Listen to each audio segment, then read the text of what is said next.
मुंबई महानगरपालिकेच्या निकालानंतर एक गोष्ट स्पष्ट झाली आहे। सत्ता भाजपकडे असली तरी महापौर पदाची किल्ली मात्र एकनाथ शिंदेंच्या हातात आहे। भाजप आणि शिंदे गट मिळून बहुमताच्या पुढे गेलेत, पण भाजप एकट्याच्या जोरावर सत्ता स्थापन करू शकत नाही। त्यामुळे आता खरी लढाई सुरू झालेली आहे, ती आहे महापौर पदासाठी। भाजपसाठी ही संधी ऐतिहासिक आहे। पहिल्यांदाच मुंबई महानगरपालिकेवर भाजपचा झेंडा फडकण्याचे स्वप्न आता पूर्ण होत आहे। पण अशा वेळी महापौर पद सोडलं तर सत्ता सोडल्यासारखंच होईल, ही भाजपची अडचण मात्र आता समोर आलेली आहे। तर दुसरीकडे एकनाथ शिंदे मात्र शांत बसलेले नाहीत। विधानसभेनंतर मुख्यमंत्री पदावरून माघार घेतल्यानंतर आता हीच संधी वापरून आपलं राजकीय वजन दाखवण्याची वेळ शिंदेंपुढे आलेली आहे। त्यामुळेच नगरसेवकांना हॉटेलमध्ये ठेवण्याची रणनीती दाखवण्याचं काम आणि राजकारणात असा स्पष्ट संदेश एकनाथ शिंदेंनी दिला।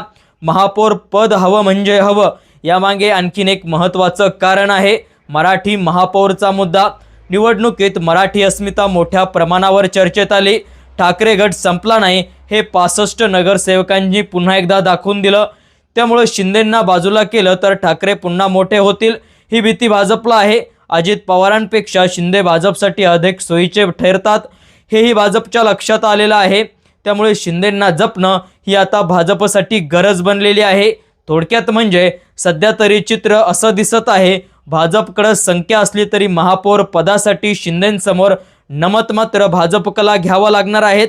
आणि त्यामुळे मुंबईचा पुढचा महापौर शिंदे गटाचाच होणार का, हा प्रश्न आजही महाराष्ट्रासमोर पडलेला आहे।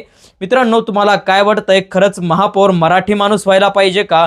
कमेंटमध्ये नक्की लिहा। अशाच माहितीपूर्ण अपडेटसाठी आपल्या चॅनलला सबस्क्राईब करा। धन्यवाद। जय महाराष्ट्र।